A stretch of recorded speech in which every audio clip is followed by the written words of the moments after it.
इधर से भी चलाओ, एक बार देखना चाहता हूँ, ये पूरा बिहार देखना चाहता है कि गया की धरती खेसारी लाल को कितनी मोहब्बत करती है। ये इतना ज्यादा भीड़ देखकर भले ही आप समझ रहे हैं कि ये भोजपुरी का सबसे बड़ा स्टार है, तभी तो इतना ज्यादा भीड़ उसे आज देखने आई है।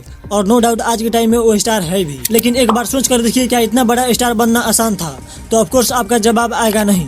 इन्होंने बहुत हार्डवर्क किया, जिसके कारण आज ये इस लेवल पे पहुंच पाए हैं। तो चलिए इस बात पे भी मैं एग्री करता हूं, लेकिन एक बार सोच कर देखिए इस स्टारडम का क्या फायदा कि आज इस लेवल पे पहुंच जाने के बाद आप उनको भूल गए, आप उनका साथ छोड़ दिए जिन्होंने आपके लिए दिन रात एक कर दिया था। बड़ा तू स्टार हो गई, तू बोलल छोड़ दल, तू बातचीत कल छोड़ दल, का तारा से धन दौलत सोना मंगले। आज आपको सक्सेस मिलने पर आप उनको भूल गए, लेकिन उन्हें अपनाया जो आपके स्टारडम को देखकर आपके पास आए। आप जिस लेवल से उठकर आए हैं उस लेवल से उठाने वाले का ही साथ छोड़ दिया। जाहिर सी बात है वो लोग आपका साथ क्यों दे रहे थे?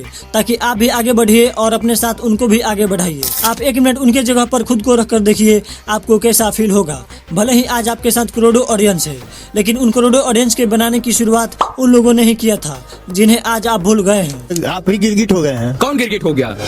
खेसारी जी हो गए, आप ही गिरगिट की तरह रंग बदलते रहेंगे। नए लोग आते रहेंगे, पुराने छूटते रहेंगे। खैर मुझे बुरा लग गया था, क्योंकि कल ऐसा ही यूट्यूब पे एक वीडियो दी गई थी जिसमें ये सब बातें उनके द्वारा बताई गई थी, जिसको मुझे लगा आप लोगों के साथ भी शेयर किया जाए। खेसारी लाल यादव से मुझे कोई आपत्ति नहीं है, वो ऐसे ही खूब आगे बढ़े और भोजपुरी को और ऊंचे लेवल पे प्रेजेंट करे, लेकिन आज के टाइम में भी उन्हें अपना साथ रखना चाहिए था। खैर आपका क्या विचार है इस बारे में? जो भी हो कमेंट बॉक्स में बताना। मिलते हैं अगले वीडियो के साथ। वीडियो देखने के लिए बहुत बहुत धन्यवाद।